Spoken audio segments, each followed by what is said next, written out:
I have only 3 rules in life. 1. Never attend school events. 2. Never attend school events that require social interaction. 3. And absolutely never, under any circumstances, attend school events where Rayan Holt might be present. Unfortunately, I broke all 3 rules tonight. The problem started when my best friend bribed me with free food to show up at the university talent and achievement night. And listen, I am a food-motivated creature. Offer me chicken wings and I'll betray myself, my ancestors, and my bloodline in seconds. Please, if you have not already, please support our channel by hitting the subscribe button. Also like and comment your thoughts, thank you. Back to the boring me. So here I was, standing in a glitter-filled auditorium, regretting my life decisions. You see, I, Eren Kuro, 20 years old, am a literature major with an unhealthy attachment to sleep and zero desire for drama. I write fantasy stories and mind my business. Chaos finds me anyway. Especially chaos in the shape of 6 feet of muscle, attitude, and stupidly pretty eyes. Rayan Holt. Star athlete. Campus golden boy. Walking menace. My accidental arch-nemesis since freshman year when he sat in my seat and claimed, "Seats don't have names." They do now because I carved mine into the wood after that incident. I swear the universe enjoys watching us fight. But tonight something was off. He was acting weird. And when Rayan Holt acts weird, the world trembles. Every time I glanced around, I caught him staring at me. Not the usual, "I'm annoyed you exist" stare. No, this one looked illegal. Like he was trying to solve trigonometry on my face. During the award speeches, Rayan kept adjusting his collar, shifting in his seat, running a hand through his hair, and glancing at me like he was about to commit a crime involving me, glitter, and poor decision-making. I ignored him. That's what normal people do. But then our eyes locked for too long, and he immediately looked away like he'd been caught stealing cookies. Rayan Holt. Embarrassed. My brain glitched. Something was wrong. By the end of the ceremony, I decided I was leaving before he did something ridiculous, like speaking to me. I grabbed my bag, marched toward the exit, and prayed the universe would let me escape quietly. Naturally, the universe said no. A hand shot out, grabbed my wrist, and pulled me backward with enough force to make my soul lag behind. What the RON? I yelped as he practically dragged me down the hallway like a sack of confused potatoes. "Come with me," he muttered, low and tense. What? Rayan. "I didn't steal your seat this time." He didn't answer. He just kept walking, tugging me along, ignoring my protests, my flailing attempts at dignity, and the fact that I nearly tripped 3 times. The hallway was dim and silent, and for some reason, that made the whole situation feel like the beginning of a romance novel or a kidnapping documentary. Finally, he stopped at an empty rehearsal room. Before I could protest, he yanked the door open, dragged me inside, and shut it. Then he locked it. Locked. I stared at him, stunned. "Okay, Holt, listen, if you're about to murder me, at least let me send a goodbye text. Just one. Preferably with emojis." Rayan didn't laugh. He didn't smirk. He didn't even roll his eyes. He looked nervous. Actually nervous. His chest was rising and falling like he'd run a marathon. He raked a hand through his hair again, his stupid perfect hair, and leaned against the door as if he needed it to stay upright. "Eren," he breathed. My heart did a backflip. Not a cute gymnastics one. A messy "I'm going to die" one. "What is wrong with you?" I demanded, backing up until my knees hit the piano bench. "Why did you drag me in here? Did I do something? Did you find out I ate your protein bar that one time?" I said I was sorry. He shook his head, frustrated. "It's not that." "Then what?" He stepped closer. And closer. And then too close. My brain short-circuited. He smelled unfairly good, like expensive deodorant and trouble. He swallowed hard. His voice came out low, strained, trembling at the edges. "I can't hold it in anymore." My entire soul left my body. "Hold what in?" I squeaked, clutching the piano for support. "Is it anger? Tears?" Gasp. "I can't handle any of those." He stared at me with an intensity that made my stomach somersault. "No," he whispered. "Feelings." The room went silent. Then my heart exploded. If being dragged into a locked room by Rayan Holt wasn't enough to destabilize my respiratory system, what came next definitely finished the job. He stood so close I could count his eyelashes. Which was alarming because I definitely should not be counting another man's eyelashes unless something was deeply wrong with my spiritual life. But here we were. "I can't hold it in anymore," he'd said. And my brain, being the dysfunctional organ it is, interpreted that in all the wrong ways. My mouth reacted before logic could stop it. "Rayan," I whispered, horrified, If you're about to burst into tears or confess to a crime, I need snacks first. I'm not emotionally equipped. He groaned, an actual groan, and raked both hands through his hair. That made his shirt rise just a little.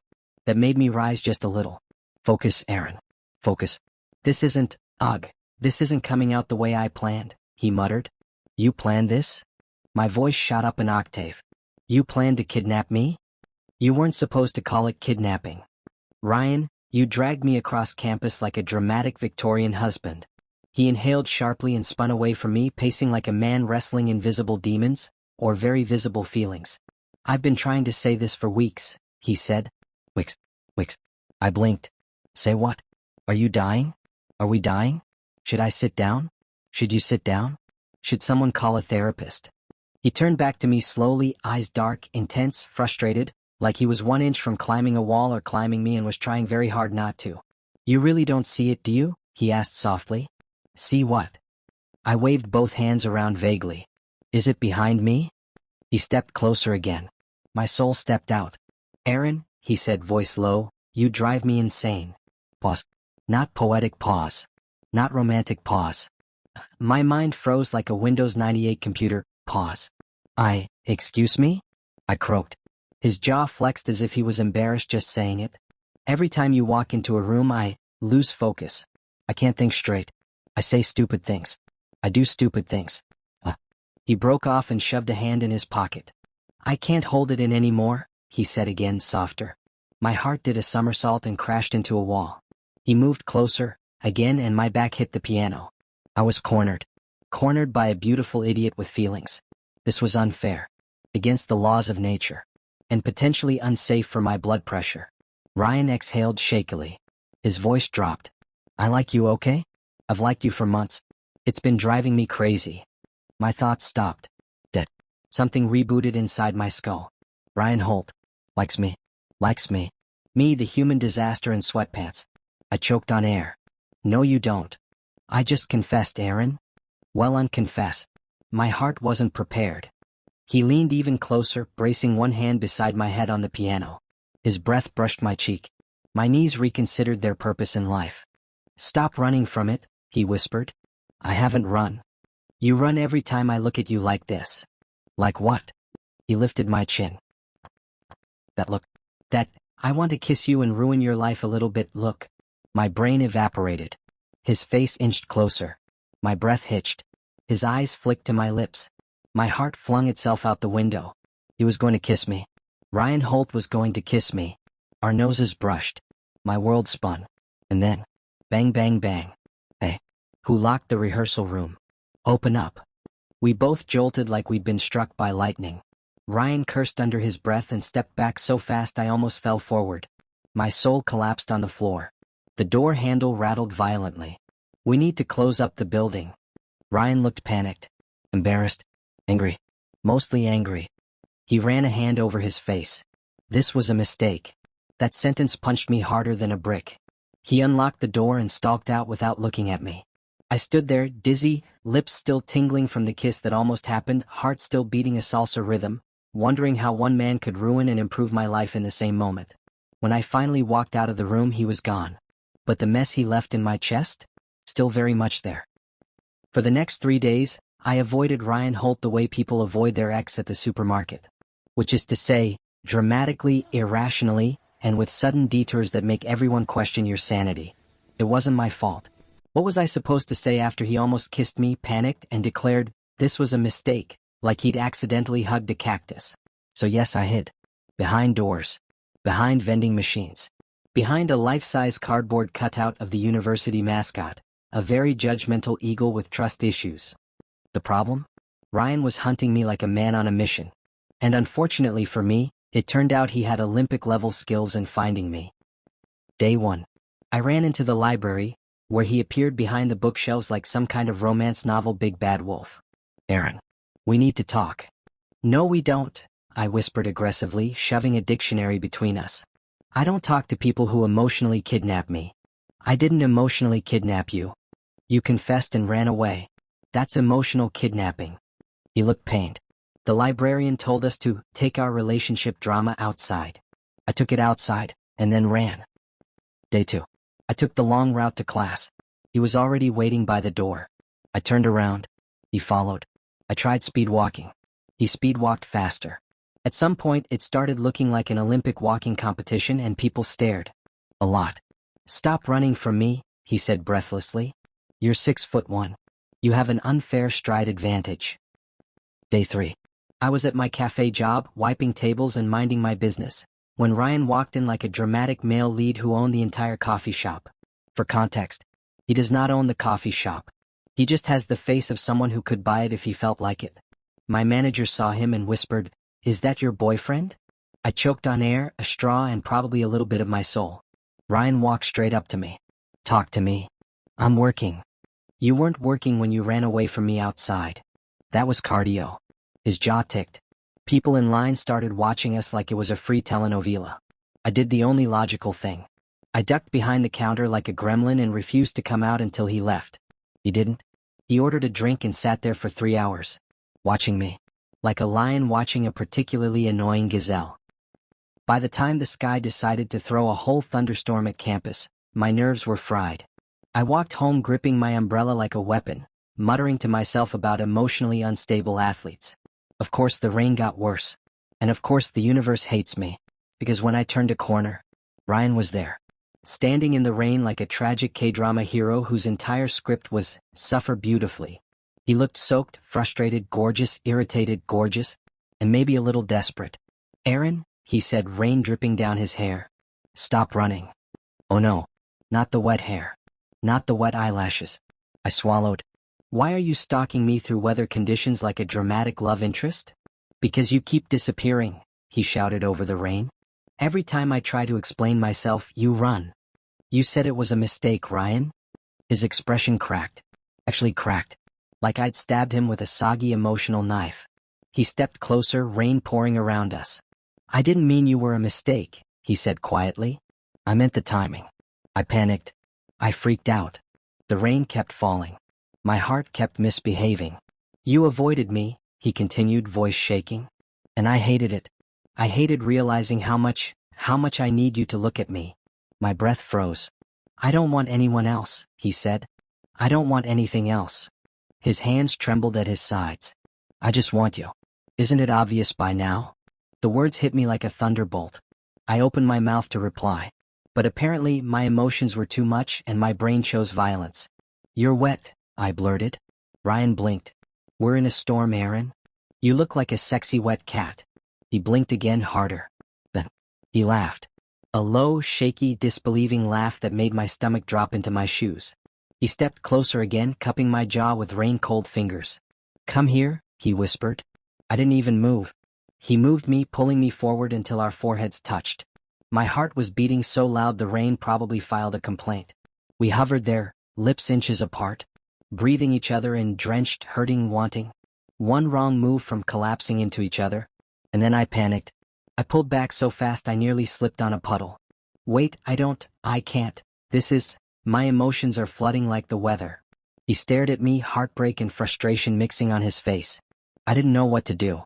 So naturally, I ran. Again. In the rain. From a boy who looked at me like I hung the moon. That night, soaked and shivering, my phone buzzed. One message from Ryan. "If you don't want me, I'll stop. Just say it." And suddenly running didn't feel like safety anymore. It felt like losing him. The moment I read Ryan's text, my entire body malfunctioned like a cheap electric fan during power surge. "If you don't want me, I'll stop. Just say it." Stop? Stop? No. That single word hit me harder than gravity on a clumsy person.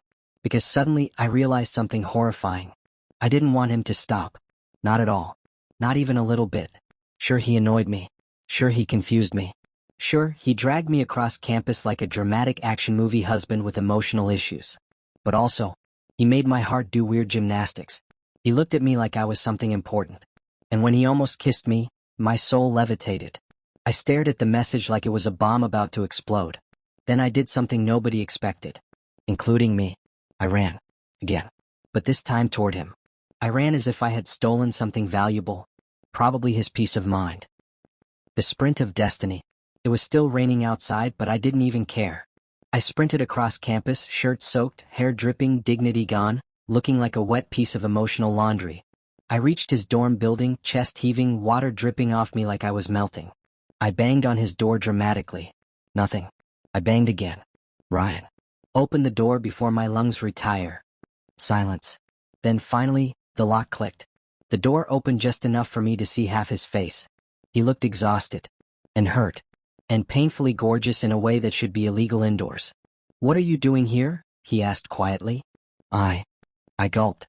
"I came to unsay things I never said." He blinked. "That doesn't make sense." "I know," I yelled, flinging my arms dramatically. "Nothing makes sense anymore." He sighed, rubbing his forehead. "Eren, I meant it. If you don't want me, don't say it." He closed his mouth. I stepped closer. "Ryan," I whispered, "I didn't run because I hated you." He looked away. "Could have fooled me. I ran because..." My throat tightened. "You weren't supposed to matter this much." That got his attention. He looked back at me slowly, eyes wide, breath caught in his chest. "What?" I panicked, I admitted. Everything felt too big. Too fast. "You." His jaw softened just a little. And I didn't know what to do with all that. "You're..." I waved my hands helplessly. "You're intense. And stupidly attractive. And you feel things at volume 100 while my emotions operate at dial-up internet speed." His lips twitched. "Dial-up, huh?" "I'm buffering emotionally, Ryan." That drew a real laugh out of him, a soft, shaky one that made something inside me flutter. I stepped into his space until the door pressed into my back and he stood inches from me. "I'm sorry," I whispered. "I should have listened. I should have stayed. I should have let you explain." He swallowed. "So, what now?" Now. My brain had many options. Option A, faint. Option B, scream. Option C, kiss him stupid. I went with something in between. I grabbed the front of his hoodie, pulled him closer, and said, "I can't hold it in anymore either." His breath hitched.